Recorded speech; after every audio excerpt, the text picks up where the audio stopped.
Hello and welcome to episode number 54 of the Hobbies and Happiness podcast, where we talk all about the hobby that makes us happy, tabletop gaming. I'm one of your hosts, Dan. And I'm Jim, and today we're going over the differences between deck building and deck piloting.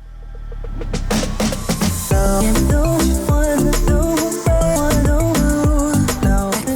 right, that was like take 4. It was we 3. got there. Okay, you messed up one, I messed up one. We got it. All right, so Jim was counting. Yeah. Yeah, I can count to 3 real easily, Dan. Come on. It's after that is where we start to I can count to 3 mix up 7 times. All right, so like Jim said, today what we're talking about deck building and deck piloting. We're kind of like comparing and contrasting the differences because I feel like those are like two different they operate two different functions of the brain. Like they activate two different functions of the brain, two sides of the brain, I feel like. Yes. One is much more creative, and the other side is very much more analytical, and we'll get into it. But before we get into it, I want to talk about Audible. Audible.com. Do you like listening to audiobooks? I do. And if you want, head over to our affiliate link, www.audibletrial.com/hobbies and happiness. You can sign up for a free 30-day trial. And when you sign up, you can get a free book. So you can get a free audiobook just by heading over to audibletrial.com/hobbies and happiness using that affiliate link and get yourself a free credit. And you know what? If you're actually an Amazon Prime member, you get 2 free credits. What? So if you're an Amazon Prime member, you sign up, you get 2 free credits. So that means 2 free books when you sign up for your free 30-day trial. Best part is, if you don't like it, you can cancel before that 30 days and you can keep those books. So again, Amazon Prime member, you get 2 free books straight away just for signing up. So head on over to that affiliate link, www.audibletrial.com/hobbies and happiness, to sign up for your free trial and get your free books today. All right. So like we said, deck piloting and deck building. So when I first got into card games, right? I mean, I remember, and I still feel this way anytime I get into a new card game, right? Because I'm like, all right, I start off the game, and like in digital card games, for example, like you use their starter decks, right? And so I learned to play with the starter decks. I'm like, okay, I have no idea what any of these cards do. So I got to start learning what the cards do, and how I can see the synergies. And then just honestly, all I'm worried about in that moment is playing the game. Yeah. All I'm worried about is piloting the deck that I'm handed, essentially. Okay. Now, I feel like for more experienced players, when you hear the term deck piloting or piloting the deck, you know exactly what you're talking about, right? Like, I feel like more newer players, they just think about, well, I'm just playing the game. Yeah. Well, and honestly, like, one of my favorite things about card games is these two different ways to play the game. Like deck building is a way to play the game, I feel like, right? Because deck building is what you talk about all the time, and that is what's the word that you use all the time? My favorite word in a bunch of different games, theorycrafting. Theorycrafting, right? So explain theorycrafting to the layman. Yeah. So theorycrafting is coming up with an overall idea for a deck, and not even specifically for card games, but let's talk about Magic. Say you want to go as fast as possible. You don't really want to play red. You don't really want to play white. Let's make a really fast mono blue deck. Okay. All right. So then you start looking for low cost cards, because if we're talking about going fast, you don't want to wait till turn 7 to play a creature. Right. It doesn't make sense. That's not fast, right? So now you start looking at the low drop creatures, 1, 2, maybe 3, depending on if it works really well with your overall strategy. Right. Exactly. Right. Then you start thinking about like, okay, well, since I don't really have any cards that deal damage to the opponent's face, but I have cards that can buff my creatures, give me more card advantage, right? And then you can also be like, well, if they have creatures on the board, I can't really get in for damage. Right. So now we try to figure out a way to get rid of those if they then have those creatures as well. Right. So, and then the theory crafting part is like, well, it's all theory crafting, but you can get more into it of being like, all right, well, this 1-drop creature is really good, so we're going to play 4 of them. This other guy's really good, but he's not as good. as these other cards in the deck. So we can play like 2 or 3 copies. Since you dropped the 4th one, well, maybe now you can play a little bit more removal to then give yourself that little extra push that you might need to get in for the game. Yeah, and like anytime you talk about theory crafting too, you also have to talk about deck testing, like testing the deck as well. Like, sure, you can have all these different theories, but honestly, at the end of the day, you want your theory to work, right? Yeah. The only way it's going to work is by playing it and then tweaking it. A little bit here and there, and you know that's deck building, right? So deck building and theory crafting are essentially, I think they're hand in hand, very very similar. Oh, yeah, and for sure. Granted, you very well could build a deck without doing much theory crafting, like without putting a whole lot of thought into it. You just be like, what are good cards? What are good cards? Okay, I like this. I like this. I like this. They're all in the same color. Throw them together. And then you play Jund. You're not wrong. These are a lot of good cards. Yeah, right. You're totally not wrong there. Yeah. But like I feel like the fun part really is in the theory crafting. Yeah. Like really getting into the nitty gritty. Okay, I like this card. Here's why I like this card. So let's build more around this card over this card. And most of the time, I've been saying this for a while, if there's a card that's like a lot of mana or just kind of a really wonky card that really doesn't see play anywhere, if you kind of just put that into a control list, it can probably win you a game. Yeah. Because you're just like, well, I'm controlling the board until we get to this point, and then it's like, oh, I'm going to drop this stupid card that shouldn't really win me anything. But since I already kind of took you out of the game, it just allows me to do something. Yeah, like I've been playing a lot of Grixis Bolus control in Arena. And so like all it is removal. Oh, also Ledger Shredder. Ledger Shredder, it's such a good it's like card. the best card in the game right now. So good. But other than Ledger Shredder, I don't have like any other creatures. The only other creature I have a couple Nico Bolas, the Ravager. Yeah. Right. Scarab God, I then I believe. have 2 Scarab Gods. Which makes sense. Because if you can make a 4/4 base Ledger Shredder right from the get-go. Yes. Or later on in the game. Yes. And then still have the connive, it's so good. But what is also so good is Scarab God against a mono white angels list. So have a graveyard full of angels with lifelink.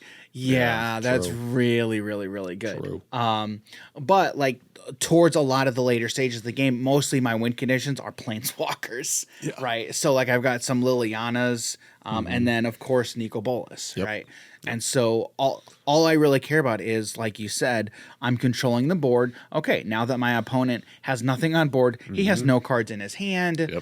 I now drop a planeswalker, and I am the game is essentially over. Game's essentially over. So and that entire deck was built around. It's in the name, like I just said.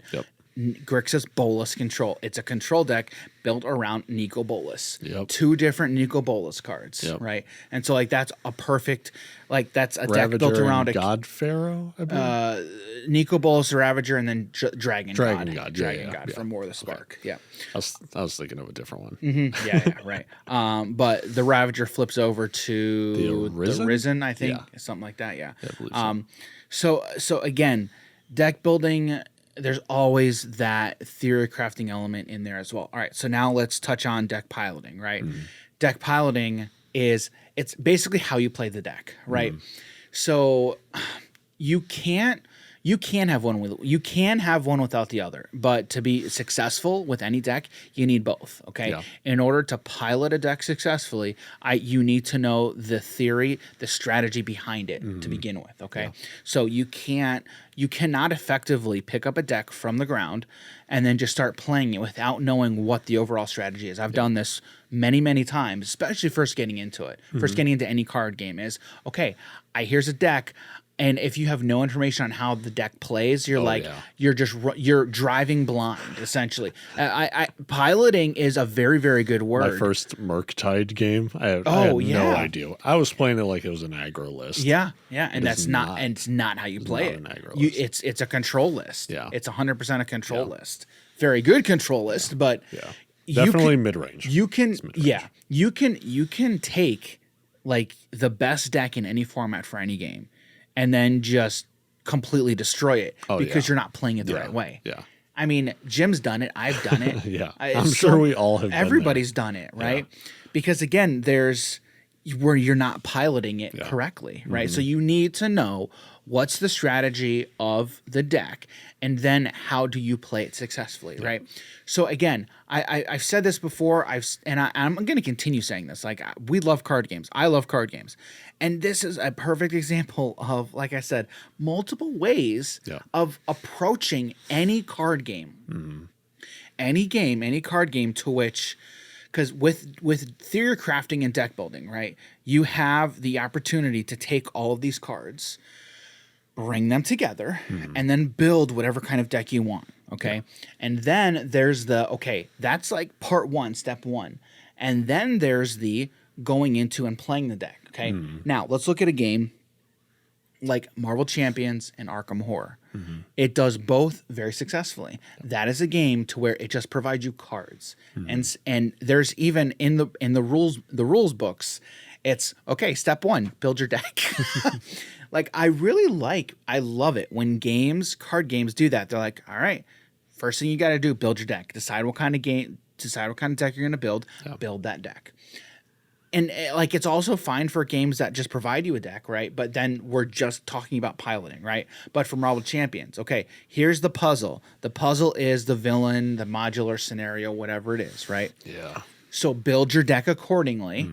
And then, okay, there's your theory crafting part's done. Now we move on to deck piloting and playing the actual deck. Yeah. Okay. Especially if you don't know what the villain is or what they do in Champions. So when you first go in and you're like, I got completely destroyed. And then you got to go back, rebuild the deck, see what doesn't work, bring some new stuff in, go ahead, try it again. It's nice having like a favorite deck, like a favorite hero, and you've got, all right, here's my stock list that I take to every new villain. And then I got a sideboard. Yeah, exactly. Well, exactly. It's like, but like, this is my red Iron Man list, right? My aggression Iron Man. Okay, well, maybe in this scenario, maybe I think this leadership blue will work better in against this specific villain, for instance. So I think those are games that do both piloting and deck building very, very well. Okay. Now, so then you have games that are like, they just focus on piloting. Okay. Those are the unique deck games like Keyforge. I remember the first time that we played it. I mean, I had wanted to play it for a minute, right? For a while. And I'm like, okay, what is this game all about? I wasn't sure how I felt about the unique deck games. Okay. But thinking after playing it and then thinking more about it, I'm like, dude, I really like the ability to just take a deck, not have to worry about deck building, even though I love deck building, right? But this isn't the type of game that provides that kind of outlet, for example, like that creative outlet, right? Because the deck building, that theory crafting is straight up 100% on the more creative side of our brains. This is all I'm thinking about is the analytical, okay, how do I pilot and play this deck? And so I remember in our conversation with Steven, with Team Covenant, he was kind of trying to convince me about Keyforge, and he kind of did, because when he's basically said, you can take multiple decks and be ready to go, up and ready to go in 5 minutes. Like, you just have your decks, boom, boom, boom. Okay, I sit down. Here's the deck. You're ready. You're basically ready to go. That's a big thing. I mean, we all know how long it takes to sit down and play any constructed format for any game where you're like, okay, I've got all these cards. Let me make sure I have the deck together. But with a game like Keyforge, everything always stays together. Yeah. That's a good and a bad thing. Yes. Well, okay. Explain. All right. Explain. So I've played it a few times. When me and Dan played, I was not the biggest fan of my deck.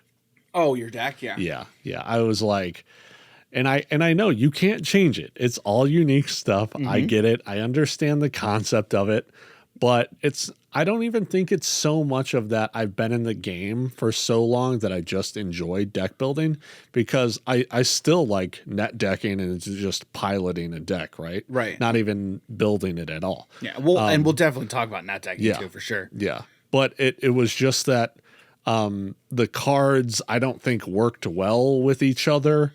And it just sometimes it was just awkward playing the deck, I think. The one thing that I will say is that was also after one time playing it. Yeah. Yeah. So that's also something to keep in mind too, and we all do it too. Yeah. We play something once and then we give your initial opinions. But I mean, I feel like with any card game or any deck, right? You got to give it multiple playthroughs essentially to be like, number one, to know what the deck's about and how to play it effectively. Okay? Or maybe someone else picks it up and they're like, "Oh, this is my play style." Right. It's not my play style. Right. But the thing is too, I think in order to effectively gauge what the deck is and what it's all about and its actually like real play style, it takes multiple plays. It does take multiple playthroughs. Now, well, even afterwards, I like went through the list and there weren't even too many other cards that I didn't see or get to play. Very few. Yeah, so it's like I kind of did go through the entire deck. Right. But I still I see that. I get you. Yeah. I still hold true to. Yeah, personally, I think you do need to go through decks multiple times to really get a good gauge of where it's at. But that's not to say that initial playthrough is an anomaly. You know. So no, I totally get you for sure. I would also understand that even after just one playthrough, you kind of can figure out if the deck is your play style or not. Yeah. I wouldn't necessarily disagree with that. Yeah. I don't think I'd disagree with that. But like another unique deck game is a game like Villainous. Yeah. Okay. I will always hold true to I consider Disney Villainous or any of the Villainous games a card game.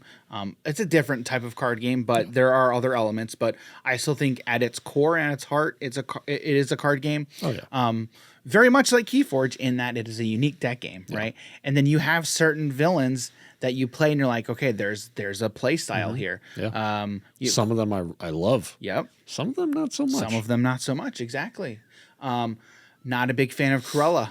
I don't think I'll ever be a big fan of Cruella. Yeah, I played her once. I'm like, nope, I don't want to do that again. Yeah, like Pete. I enjoy Pete. Yeah, Pete seemed cool. Very different play style from all the others. Yeah. So that's another game to where, again, you're not thinking about deck building. Ultron, Ultron in Marvel, sick. yes. Yeah. I really do like Killmonger. Killmonger's very cool as well. well. The fact you can instant speed blow up those bombs. You can't. Oh, you can't? No, you can't. You can only do it on your turn. Good. You can only do it on your turn. That would be totally broken, dude. All right, good. I'm glad I found that out. Yeah, you can't. Yeah, no. All right, good. Yeah, it took me a little bit to figure that out, but I'm like, it doesn't really say you can't. Yeah.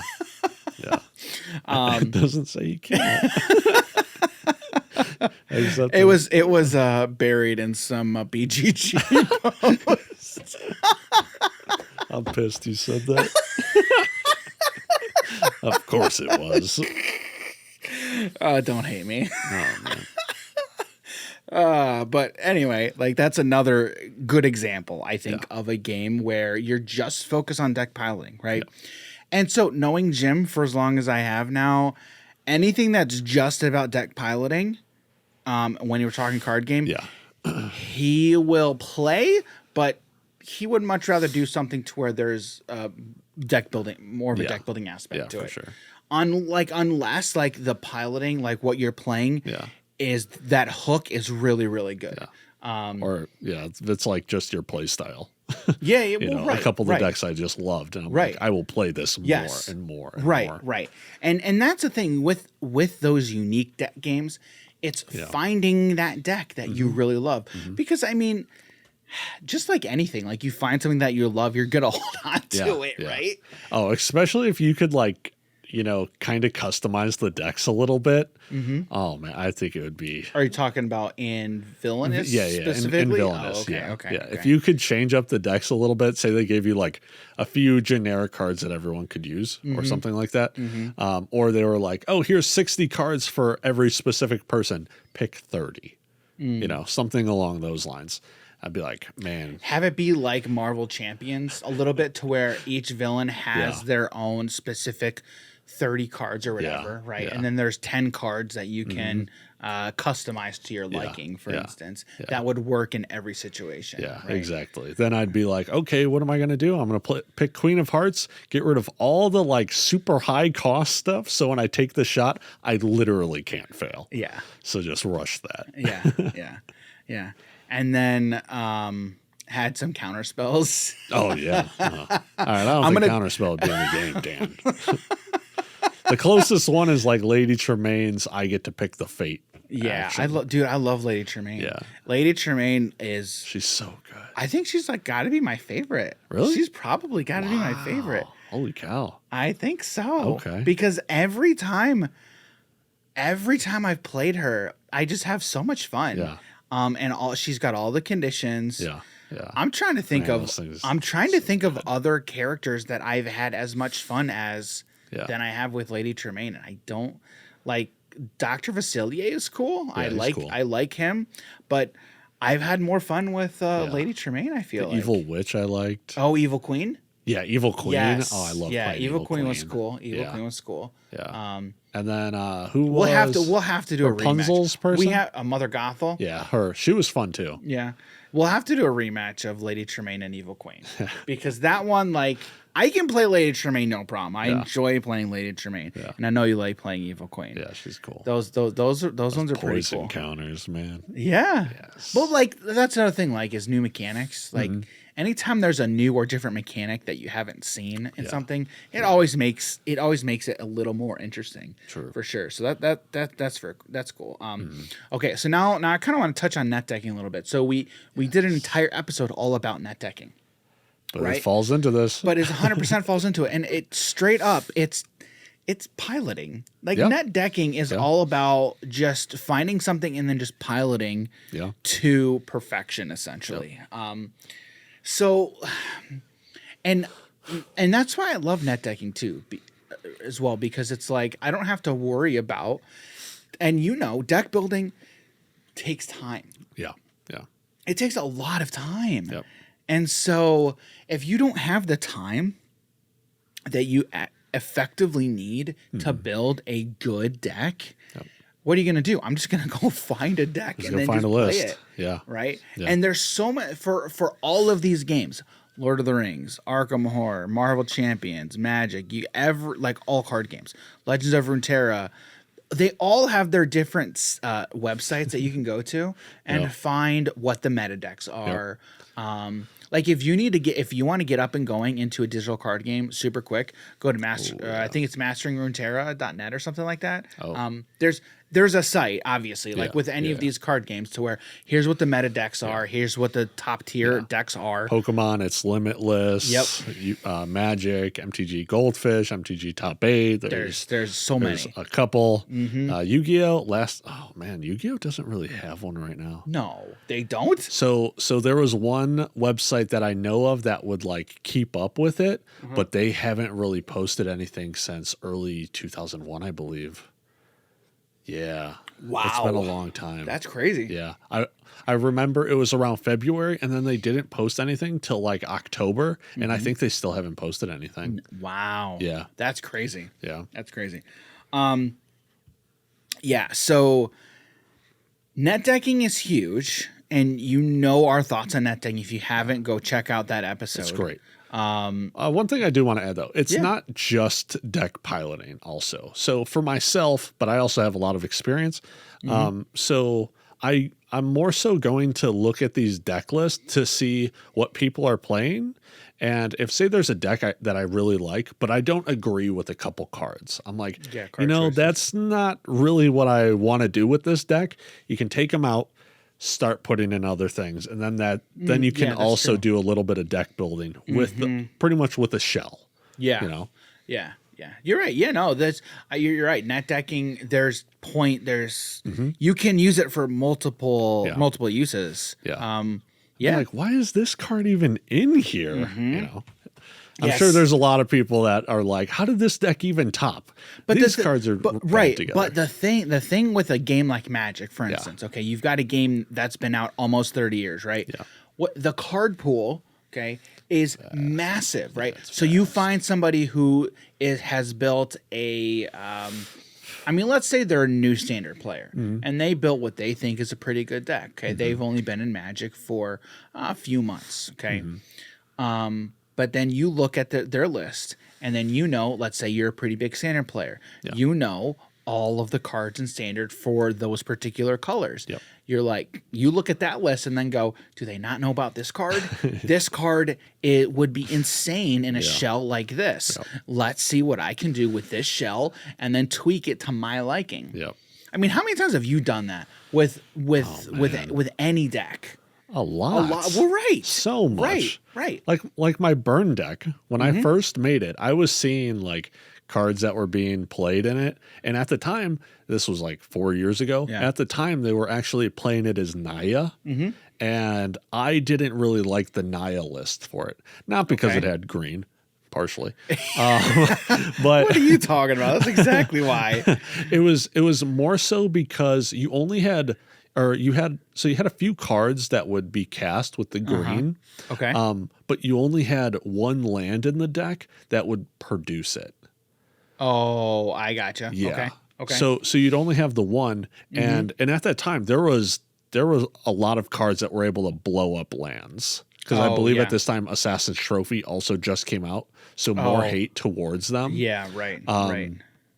And there was some. It's not strip mines. Field of Ruins, essentially. Yeah. So if they're able to take you out that green, it cuts down what you can do in the deck. And then even sideboarding in a couple green cards. Yeah. But when I was looking at it, I'm like, well, there's this Wear and Tear card, which is white and red, which does pretty much the same thing as this one green card. Okay. I'm like, I just would rather play that. So I completely stripped all the green, made it Boros, and to this day, people are just playing it Boros as well.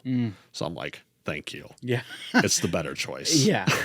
It's nice. It's great seeing stuff like that, because they're like, you knew this ahead of time, and then just being validated. Yeah. When other people see Other it. times it's not like that, guys. Right. I've been playing burn decks in card games since like 07. Yeah. So I kind of just, know some stuff. Yeah, you saw it, right. And right. yeah, there are other times where I'd be like, oh, can you help me with this mid-range list? I'm like, sure, dude. I'm like, what cards are good in this format? Yeah. I'm like, oh, have you thought about this card? They're like, no, I haven't. I'm like, perfect. Here's a list. Yeah, mid-range is much more my play style. Yeah. I very much enjoy mid-range lists. And mid-range for the longest time was an archetype / play style that I didn't know much about, and then just it was something that like I kind of like fell into. Like it was just, it's the way mid-range just falls into my lap very, very well, because it's just the way that I like to play. Yeah. It's a little bit of control, but then you also have a board presence as well. Yeah, right. Yeah. So mid-range for me is something that I very, very much enjoy. Excuse me. Yeah. So deck building and deck piloting, there's two very, very different concepts, but similar, right? And I think you can have an effective game, meaning like Magic, Villainous, whatever, all these games I talked about. You can design an effective card game by focusing on only one of these. And we've seen it done very well. Like I said, Keyforge, very much just a deck piloting game, right? A card game that just completely stripped out all of the deck building aspects of card games, right? And it still is an effective and good game, okay? You can have, I mean, if you talk about deck building, there are games, hand management games, like Fantasy Realms, okay? That is straight up deck building. You're building your hand of cards. And then you have, of course, deck building games where that's the entire goal of the game is you're building a deck.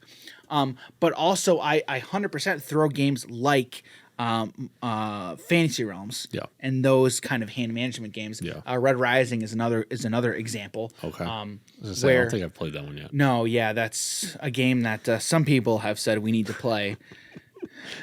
A couple. Yeah. I'm wondering if I'm going to hear about this. Yeah. I'm making a note. If you guys made it this I'm far, making a note. leave a comment. I'm making a about, note. Yeah. What was it called again? Red Rising? Red Rising. Red Rising. Yeah, Red Rising. But yeah, it's very much hand management. And then basically at the end of the game, you play out your hand and then, okay, I have more points than you. Yeah. Right. Yeah. So a kind of a stripped down version of a deck builder, essentially. But those games tend to be a lot faster. Right. As well. So yeah, I think you can design and build great games, card games that are focusing just on one of these aspects for sure. But for me, I mean, it's so weird because this is all subjective, right? Of course, obviously. But I'll say it like this. I prefer card games where I have both options. Yeah. I can build a deck and then I can pilot a deck in multiple formats, right? That's why games like Magic, I love so much because you can play it in so many different formats. You have a limited format, right? Where, again, you're taking a very much constricted pool of cards and building a deck. Pool, yeah. And then like when we piloting did that our deck. two-headed giant that was draft. a lot. See, I will never do that again. I will never do that again. Man, that took forever. That's why, because I'm at a convention and I wanted to do other stuff and not play a stinking limited tournament. Why did we do that? 3 out. Do you we thought it was going to be fun. Was it fun? I enjoyed it. I enjoyed it too. Yeah, especially cracking the packs. We got second. Yeah, we did. We did get second. Yeah, we're kind of a big deal. I mean, there were only 4 teams, but we still beat them. But we got thrashed in that final match. My dude, it was it was dirty. Yeah. Yep. And I'm glad those guys won because they did. They had the best deck. They straight up did. They absolutely did. Easily. They completely raffle stomped. Sorry about my dog Harley. Yeah, that was she can get loud at times. But anyway, that was it. We got raffle stomped. So at the end, so like we got our prizing. I don't even know how many tickets it was, but we would have gotten more tickets. And I think it was spent around the same money if we just did the EDH the EDH little pods. Pools? Yeah. With EDH pods. Yeah, and it was just like, well, we could have done an EDH pod to make the exact same amount of rewards for a third the time. And we would have had more fun too. And we would have had more fun. Yeah. Hands down. Hands down. But I mean, I'm not much of a limited player myself. Yeah, me neither. And there are people who only play limited. I know. They love playing limited. I think it's crazy, though. Same. I think it's crazy too. But I mean, people love it. Yeah. And honestly, more power to you. Like if you're a limited player, like that's great. Like you do it. That's awesome. Yeah. I think that there was a Hearthstone player who was pretty much a former pro Magic player, but all he did was limited. I think his name was Amaz. Yeah, Amaz. Yeah. I think that's his name. And I don't know if Toast played Magic. Probably did. It might. I wouldn't be surprised. I wouldn't be surprised if all the Hearthstone players played Magic. Players, yeah, for sure. I wonder if Brian Kibler played Magic. All right, I couldn't even finish that without laughing. No, he's a Hearthstone player who played Magic. Oh, right. Yeah, my bad. I forgot which one came out first. Yeah. Oh, that's funny. Oh, man. He literally has his own card. He does. Yeah. He does? Yeah, it's a black card. It's not something along the lines of like murderous intent. I forget. We're gonna have to look it up. Yeah, we're gonna have to look it up. Yeah. I don't remember the exact card, but I know it's a black card and he's like stabbing someone. Oh, okay. I'll have to look this. I'm not familiar with that. Yeah. All right, I'm making a note. I'm making a note right here. I kind of want to look it up right now. Yeah. While we talk. So let me see what I can find. Okay. Let me see what I can find real quick. Because was it like he won a tournament? I don't know if it was tournament or they were just like, you're in the Hall of Fame. You pretty much always top 8. Just make a card, man. Like you've done so much for us. I don't know. It could have been a tournament, but I know that Bob Maher, he got his from a tournament, and that's how we came out with the Dark Confidant. Oh, Greatness at any cost. Yeah. I was watching this one game of Bob Maher. He was versing someone in a Pro Tour, and he had Bob out. He had his card out, and it dealt 15 damage to him. What? Because he got super unlucky and lost the game because of it. No way, really? Yeah, he got. Oh man, it was rough what happened to him in that deck. I want to say it was Jund, but I don't remember. I want to say so, but yeah, I don't remember. The only thing I'm seeing right now is like Cathartic Reunion. That's not it. No, it's a black card. What did you do? Type in MTG Brian Kibler card. Yeah. Wow. Okay. Yeah. All So right. I'll have to. We'll have to find it. We'll find it here in a little bit. But in any case, so I like to be on a card. That'd be kind of cool. But you got to do something really good. We're gonna make our. We're gonna make an NFT of our cards. That's what we're gonna do. There you go. So all right. Now I want to know. What do you guys think? Do you prefer deck building or do you prefer deck piloting? And I feel like the card game community is more about deck building. Okay, they're both right. They've got deck building and deck piloting, right? It's a bit of both. But I feel like if you're coming from like the board game side of things, you're more looking at it from a deck piloting aspect. Yeah. Because you're just like, give me what I need, and then I'm just gonna play. Yep. Deck building is very much a card game player thing. I'll say, right?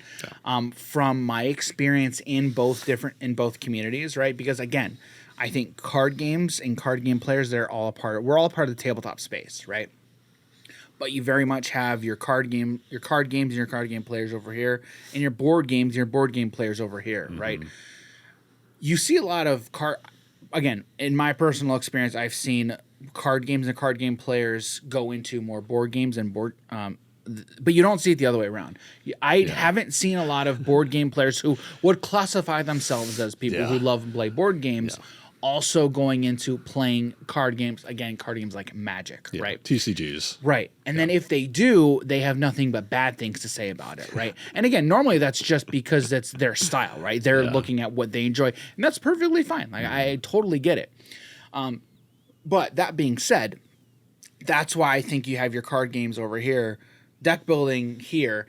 If you're just from the board game side, you're more of the deck piloting, right? That's how you're approaching these types of games. 100%. I mean, that's what I think. I mean, would you agree with that, or would you? Yeah, I'd pretty much say so. Yeah. Because thinking about it, if you're super used to board games, you're pretty much like, what is out here that I can utilize? And rather than being like, I'm trying to put something together that no one else has, or come up with also coming up with a completely different strategy, but that's, I guess, would be kind of different. The way that I also view it too is board games and board game players, right? You're more, and again, this is just very much a caricature of the thought and idea, right? Is you're starting like, what is the game? A game like Life, right? Where you start at point 1 and you go to the end, right? So you have a linear path, right? Yeah. Now there might be multiple ways to go from your start to your finish line, right? But all you're trying to figure out is how can I get from point A to point B the fastest and the quickest, right?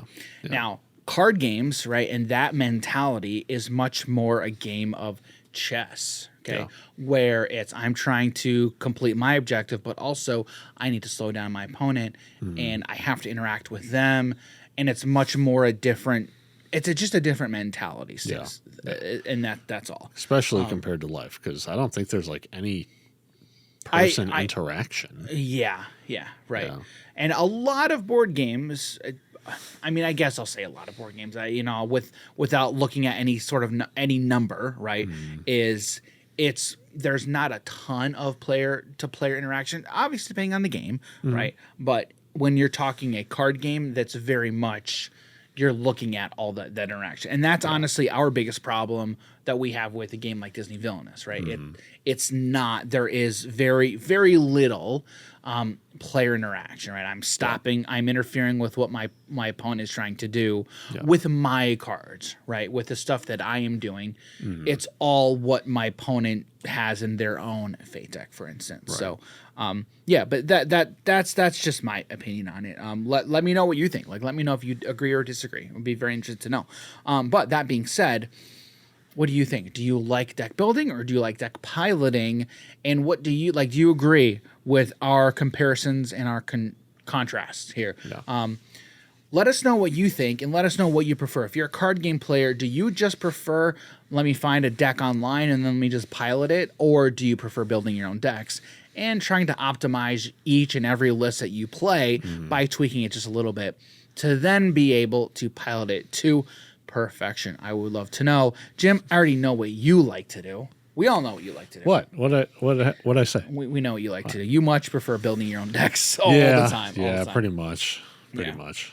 So, all that being said, we're going to jump into our card of the week. Yeah. Card of the week. So, we talked about the game that we're bringing this card from today. We also talked about the card. We did. Yeah. We did. Jim, what card are we doing today? Yeah. So, I mean, normally, I really like the deck construction part of card games. Yes. But every now and again, there comes a deck in Disney Villainous that I really, really like to deck pilot. Yep. Leading into our card of the week. Yep. What's the card? Whew. All right, Dan. I'm just going to take a shot with this one. All right. Okay. It's take the shot. All right. Read the card. Yeah. Let's start there. What's the card? So it is take the shot. It's an effect card. Also, it's Queen of Hearts. Yep. Queen of Hearts card. 4 cost. If there is a wicket at each location, reveal the top 5 cards of your deck.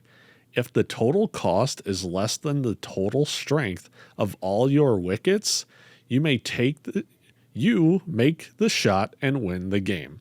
If not, discard the 5 revealed cards. Okay. All right. So let's look at some numbers first. So first of all, take the shot cost 4. Yes. 4 power, which 4 power really isn't a lot. Honestly, when you're talking about your power management in the game, it all depends on what's going on in the game. But like if you're just going from turn to turn, not doing a whole lot, if you're not versing Prince John, you really don't care about your total. Well, you don't care how high your total goes, is what I should say. Right. Yeah. Like how much you're gaining in a single turn. Right. Yeah. So take the shot costs 4. How many copies of that card are in the deck? 3. There's 3 copies. Okay. So you reveal 5. You reveal 5 cards. Okay. So what you're looking at is your card guard strength. Yes. Okay. All right. 8 card guards total in the game. Yep. Okay. So in order to turn them into wickets, you got to turn them sideways. And that's why Jim likes Queen of Hearts. It's one of the reasons. Okay. She's also extremely fast. Yes, very fast. I think we need to preface it by saying in a 1v1 matchup. In a 1v1 matchup. In 1v1. Yes. Queen of Hearts could, but really does not go that fast in multiplayer scenarios. Yeah. When you have a lot of people able to mess with her. Yeah. I mean, obviously, any deck can have problems. Right. All right. So there's 8 total cards in the game. Yeah. I mean, if you start your game with like 3 of them, which I tend to, which is crazy to me. Yes. Yeah. Like that'll happen. I'm right? like, if I start with 2, I'm like, man, this is a slow hand. Yeah. Right. And so the card guards cost anywhere from 1 to 2. Okay. Yep. Now there are 3 copies of Off With Your Head, which cost 3. Okay. But there's also 2, 4, 6 cards that cost 0. Yeah. 6 that cost 0. That cost 2. Let's see. I'm looking at the list here. There's 4 cards. Only 4 cards, 4 other cards that cost 3. Wow. 3. That's it. Wow. Honestly, I love how they built her then. It's and are there any 5 cost? No. No 5 cost? No 5 cost. 3, 4 cost. That's what And I'm you said seeing. 6 3 drops? So the three drops. All right, let's look at the 3 drops. There are 3 off with your heads, which costs 3. Yeah. And then there's 1 Tweedledee and Tweedledum. Wow. That's it. Wow. So let's look at the 2 drops. 1, the king. 2 makes you smaller. 2 by order of the queen. So that's 4. That's 5. Yeah. Wow. And then I talked about there's those 6 zeros. Yeah. There's 3 spears, which cost 1. 1 stopwatch, which costs 1. Yeah. And there's the spears 4 1-drops. And the spears make your wickets stronger essentially. Yeah. So now it's even harder to kind of fail take the shot. So basically, because the spear is a 1 cost and it costs 1. Yeah. So if you put that on a wicket, it's just like you're negating that from the deck anyway. Yeah. But oh my gosh, dude. Dude, like I love this, and I talk about it every now and again, and I don't think I could ever forget it. When we were getting our photos taken, and we were playing like the game, at your previous place, and so like when me and Dan were playing, I forget who you were playing. Lady Tremaine. I was playing Lady Tremaine. Man. So I knew how the deck game was going to go. Like I knew it. Dan faded me literally every turn. I'm pretty sure. Which you have to. Honestly, you have to. And because it's the only way I'm going to do anything is by trying to slow you down. Yeah. So our photographer just wanted us to like be doing stuff. Yeah. But I was like nervous, so I'm just like playing in a rush. Right. I'm just like, I just want this over with. I'm like kind of shaking while I'm playing this because again, I was super nervous. I don't even know why. Because you weren't super familiar with doing something like that. Yeah. Right. And so like which makes sense. And I think I went first as well. So I'm fairly I just certain. I just remember this whole thing and I'm like, oh man, was it back. I'm pretty sure it was turn 4. It was like 4 like that, it was dude. either 3 or 4 of my turns and I won. Yeah. I was just like, do this. Okay, take the shot. And Dan's like, oh my God. I reveal, I'm like, okay, cool, I'm done. I shuffled up everything and I just sat there as she like kept taking photos. I'm like, I don't want to do this right now. So it was the fastest game I've ever played. It's not recorded, but we have photos. So he's not there wrong. is proof. He's not wrong. I remember that very, very well. Yeah, it was like a 6-minute. It took us longer to set up the boards. And take everything out than it did to play the game. It's kind of nuts. Yeah, you basically had the nut draw because I think you had 3 in your opener. I believe so. So if you look at there's 8 cards in a 30 card deck because it's 30 cards. Yeah. So it was probably turn 4 I did this. Yeah. So was this modern? Yeah. I just went on turn 4. Yeah. So I remember like even before that we knew like Queen of Hearts was just crazy fast. Yeah. And you even told me, you're like, no, you can't play Queen of Hearts before we took her out. And I was like, oh, okay. Yeah. And then when he did that, I'm like, fuck. All right, whatever. Yeah. And then Dan's like, sure, whatever. Go ahead, play her. And I'm like, cool. All right, game's over. I win. Yeah. So, like Queen of Hearts is no doubt my most favorite character in this entire game. Yep. And I also like Prince John, though. Prince John's cool too. Prince John's super fun. And Prince John's very easy. Simple. Yes. Super simple. But take the shot. Not a lot of thinking involved. Take the shot, takes the cake. And this week's card of the week. Yeah, it does. So, all right. Well, that was our card of the week for this week. Very kind of off the wall card, but a bit different. I don't even. Were you prepared that I even picked this? No. Yeah. No, I'm going through some cards and I'm like, all right, like what are we gonna highlight this week? And then you said something else. I think you said another. No, you just said a villainous card or whatever. Yeah, and then immediately you were like, take the shot. Yeah. It completely took me by surprise. I'm like, all right, yeah, let's do it. And I thought, I'm like, that's actually the perfect one to talk about for our first villainous card. Like that'd be very cool. That'd be cool. What do you think? Do you agree with us or do you disagree with us? I'm very curious what the competitive community thinks. I remember seeing some tier list where like she was really high up on the tier list. But I think she wasn't like, I think she was in the top 3 or top 4 for like a lot of people. Yeah, I'm also wondering But I if it think was it's like because games played. there's just like a few cards that like really mess with her.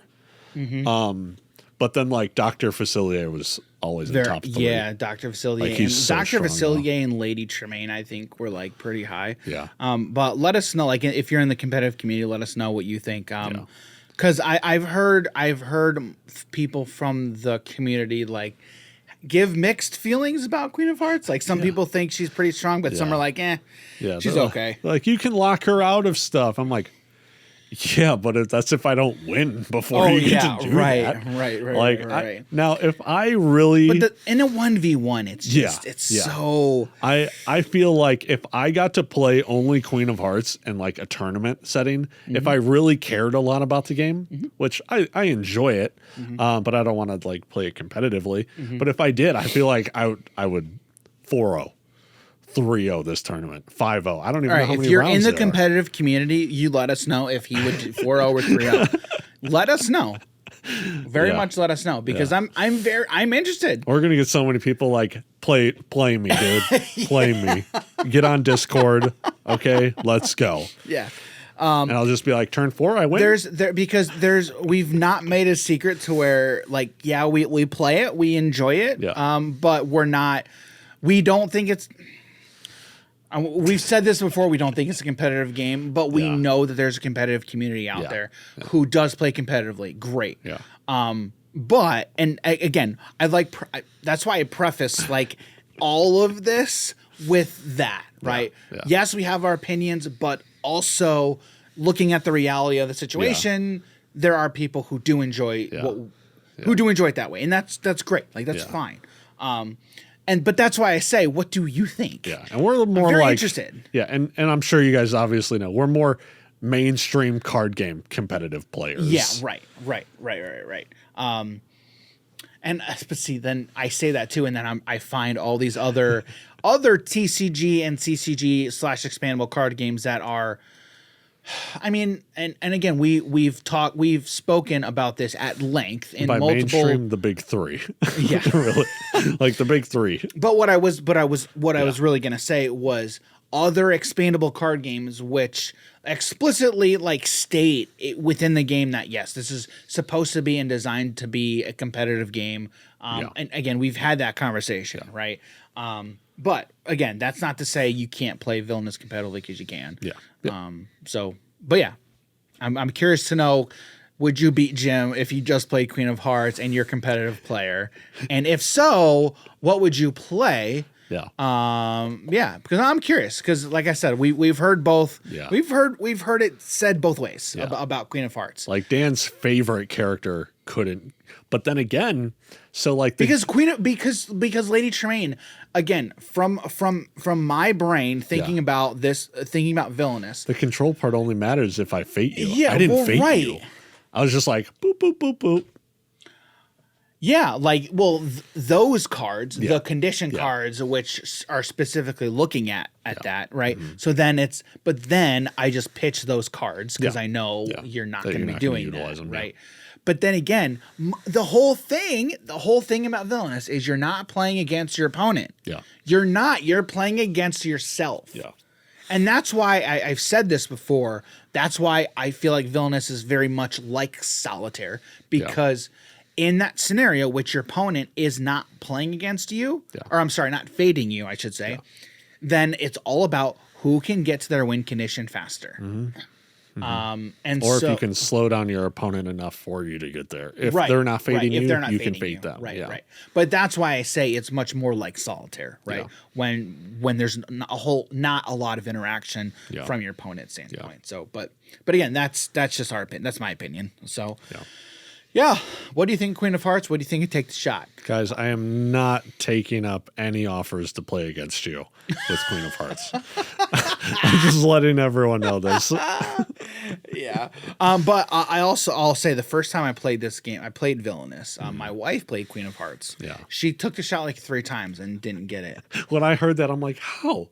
How did this happen? It's been a while. It's been a long time since we played that game, but like even going through the numbers of the deck, it's like she also got very unlucky. She got very unlucky. Right. But also, if you look at if you look at the card guards, Yeah.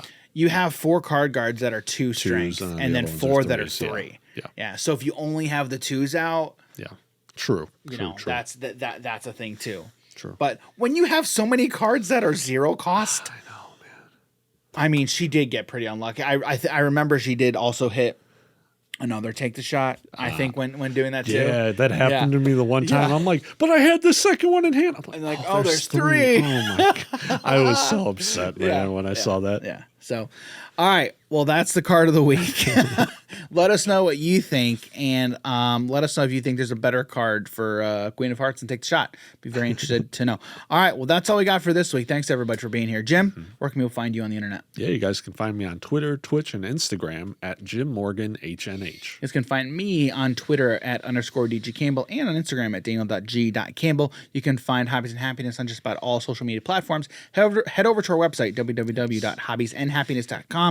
You can find links to all of our socials there, as well as links to our podcast and past podcast episodes. And you can check out the podcast on any and all podcasting platforms in addition to our YouTube channel. All right, well, that's all we got for this week. Thanks, everybody, for being here. Looking forward to next week, and we'll catch you there. Thanks, everybody, for being here. Catch you later. Take care.